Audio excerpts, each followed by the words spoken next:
Thank you. I've never had a microphone on like this before. I feel kind of cool. All right. Can everybody hear me okay? I brought notes, but I'm not sure if I need them. First of all, thank you for everybody being here. I'm excited.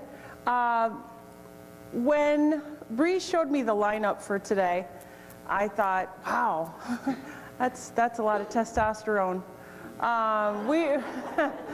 We need to get some estrogen in there, so what better way to do that than to talk about learning things the hard way. Don't take it as a mom talk, but it's a mom talk, okay? So what I'm going to talk to you about are a few things that answer the question that I get a lot. A lot of people ask me, why are you so normal? You're so boring. You don't drink, you don't do drugs, you don't smoke, you don't party, you're just like, blah. It's like, well, I did all that before, you just didn't know me then. So we think about the idea of learning the hard way. All of the things that we do in everyday life that, man, I wish I would have listened to so-and-so, they told me this is going to happen, or you know, your head just hits the wall and it's like, duh. So I'm going to talk about 3 events in my life that took me to the point of being normal, whatever normal is, and it'll take us to the quote that we'll show at the end, which really guides me to how I live my life now throughout the process of learning. So the first time or event that we're going to talk about first goes back to a more recent situation in my life, my first time in education. The first time I worked in education, I had a really big chip on my shoulder. I wanted to be a teacher. I couldn't be a teacher because there weren't any social studies jobs. I didn't coach anything. I'm not an athlete. If anybody knows me, you know that I fell on my own driveway and broke my foot. Okay, so coaching something was not something I could do. There's just no way. I could teach kids how to fall, but anyway. So I just had this really big chip on my shoulder. I'm in the back of the room, in the classroom. I'm a paraprofessional. And I'm trying to do my best to do my job, but I'm just angry. So I start to gossip. I tell stories, I'm like blah, blah, blah, and word vomit, just everywhere. So I get called into the office. And here I am, 25, 26 years old. I get called into the office, and I'm given an ultimatum. I'm told that if I don't keep my mouth shut and stop gossiping, I will never teach in the city of Dubuque. Because by no means would you have somebody who causes a negative situation in a school. So I go, like all of the air leaves my lungs. Everything that I've ever done in school to get to that point, gone. So I didn't learn so much at that time to be quiet. I didn't learn so much not to gossip, as much as I learned to listen and to nod and to smile and to say, I screwed up. I was wrong. I need to learn from this. If I want to have a future in education at all, I'm going to have to spend more time listening than I am talking. So that was the time that I learned that speaking up was not as important for me as listening to other people and what they were trying to teach me. So that was my first lesson. The second lesson, we'll go back in history a little further, was what I like to call the most uncomfortable conversation I've ever had. This is a lifelong lesson that I am still learning today. And it's tied to this conversation. I walked in the living room, my parents are sitting there, my mom and my stepfather, and I go, I was thinking about going in the Army. You guys remember that? I was going to go in the Army, and I was going to travel the world, and I was going to be tough. Because I was tough. I was a mean kid. I was an evil kid. I walked down the hallways, and people were afraid of me, and that was just the teachers kind of thing. They're like, ooh, scary. I got in fights. I was just mean, and I wanted to go in the Army, and I wanted to use that. Well, The unfortunate thing is, when I went and talked to my parents in this most uncomfortable conversation, I said, I can't go in the Army anymore. And they're like, why? I'm pregnant. I was 16 years old, and I was pregnant. I was not going anywhere, because the Army doesn't like it when their trainees are with child at all. So I had to make a lot of really big decisions right then and there. Was I going to keep him? Not knowing it was a him yet. Was I going to do other things? What was I going to do?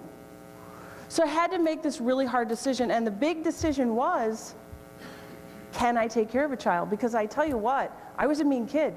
I didn't really like little kids either. I didn't babysit, I didn't change diapers. When people would visit my family and they would bring their little kids over, I would leave. My grandmother went as far as to say, oh, that poor little baby's gonna die. She can't take care of a baby. And when I made the decision that I was going to keep the little one, and my family continued to just gasp, because they're just really afraid. And I started to have just, that idea of what a maternal instinct is, it started to grow. It started to develop in me. I started to do my homework. People were less and less afraid of me. I started to learn about how to take care of a child, and then I went into labor. They put me in this wonderful giant silver room with all of these tables and things, and they said, okay, we'll be right back and you'll have your baby. And they left me all alone. And I'm like, ooh, this kind of sucks, okay? So this just is a lesson that's giving and giving over and over again. But I had my son, even though it was in a very stark, kind of sad environment, and just the feelings of love and just amazement just flooded into me. I don't know why. It's just, you call it maternal instinct, call it whatever you want, but suddenly my son was the center of my universe. Nothing was going to get in the way of taking care of him. My son is 28 today. He turned 28 2 weeks ago. And he still is a lesson to me every day. 28-year-olds can still do that to you. But the thing is at that time when he was born, I decided that I was going to do everything in my power to make sure he had the best life possible. I went to high school. I went to 4 high schools my senior year. That last high school, I went to Central Alternative High School here in town. I decided to take a couple classes that I needed to graduate. I didn't know if I'd graduate on time. And I met the president of one of the colleges here in town, and she says to me, she's like, wow, you're pretty bright. I'm like, okay. And she says, you probably should do something with that. And I thought about doing something that I never thought about doing before. I decided to go to college. So I graduated from high school on time.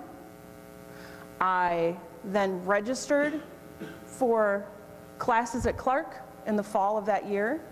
And in 4.5 years, I graduated with a degree in history and secondary education.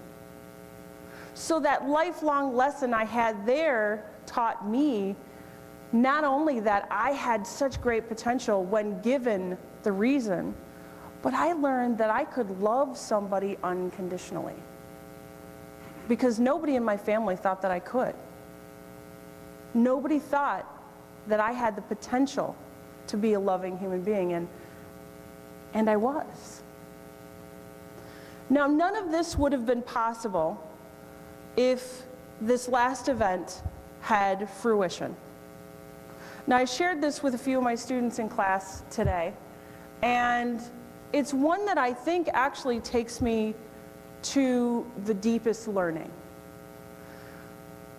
Going back to middle school, everybody loved puberty, right? We all love puberty. Puberty, yeah, I wish I could do puberty all over again. Middle school, best time of everybody's life, right? No. So I'm in middle school, you know, I'm a product of the divorced family. My parents got divorced when I was 5, and my parents used to say, no, you take her, no, you take her. No, I wasn't really a friendly kid. We realize this, right? They did not know what to do with me. I didn't follow rules well. I didn't have the best language. And then people that know me now, they go, huh? Is that possible? But the thing is I did not feel wanted. I did not feel like I was part of anything. So one morning I woke up, and I don't know, we talked about serotonin levels, and we talked about depression in class today. But for some reason I woke up that morning and I thought, I just don't want to do it anymore. I was 13. I just don't want to be here anymore. I don't want to do this. I don't want to get up, and I don't want to deal with this anymore.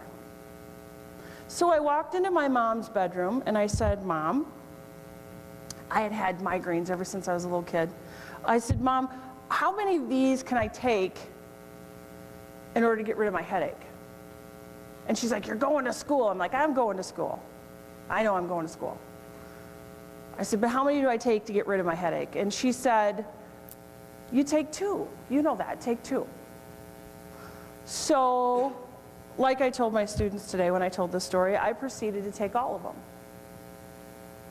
I took all of the pills in the bottle, and then I walked to school.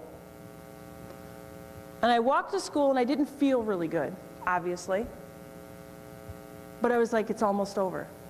I didn't need to worry about it.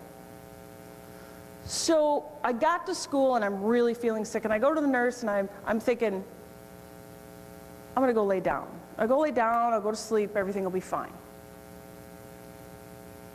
I go to the nurse, and I sit down, and I say, I don't feel good. Well, why don't you feel good? Well, I don't know, I just don't feel good. And for some reason, something in me wanted to still be there, because I said, I took a whole bottle of pills. And I've never seen somebody dial a phone so fast in my entire life. I didn't even get the sentence out, and she was like, we need an ambulance over here, blah, blah, blah. There I am on a stretcher being hauled out of the middle school. They're pushing a tube down my throat. They're asking me, why do you want to die? Why do you want to die? And then they're making me vomit and all this cool stuff. And I'm like, just let me go. Let me go. So then you do a couple of weeks of therapy, and you go through, why did you want to die? I'm like, well, nobody wants me. There's no reason for me to be here. Just let me deal with it on my own. But the thing is I go back to that point in time every single day. And I think, if I had gone through with all that, everything that I've done since then would have not even existed. The people I know, the things I've done, my children, my loving husband, the healthy home that I have now wouldn't have existed. So if I help anybody during the course of this time, even one person, to see the potential they have in their life, then this 15 minutes would have been well spent.